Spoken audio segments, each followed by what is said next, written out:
If I'm going to live in this town and live with myself, I must oppose hatred and prejudice in any way that I can.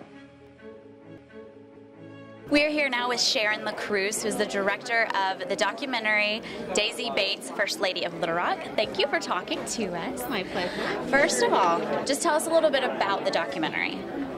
It's a story of Daisy Bates, a civil rights activist from 1957, born and bred in southern Arkansas, who became the person at the forefront of desegregating Central High in 1957, which became not only a national story but an international story. So, you know, it's a fascinating story of the behind the scenes of how she did what she did and who she was, because most people have by now forgotten about her.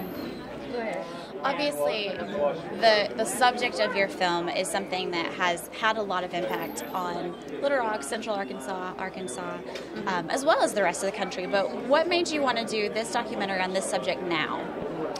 Well, let's see, I've been working on the film for about 7 years, so I think I was drawn to Daisy Bates' story because I felt like her childhood story was really poignant and sad, because she had grown up in this very segregated environment.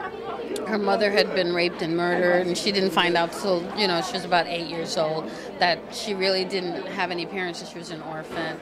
And I think I was fascinated by her journey of how she was that child who was orphaned, and how she became the woman who would be at the forefront of desegregating Central High. I just found that journey kind of very much unique.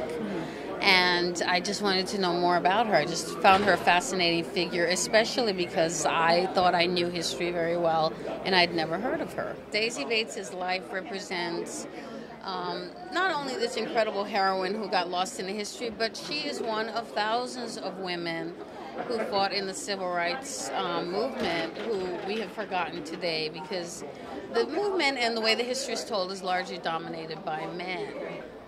Thank you so much for taking the time to stop and talk to us and tell us a little bit about your documentary. It was my pleasure. Thank you.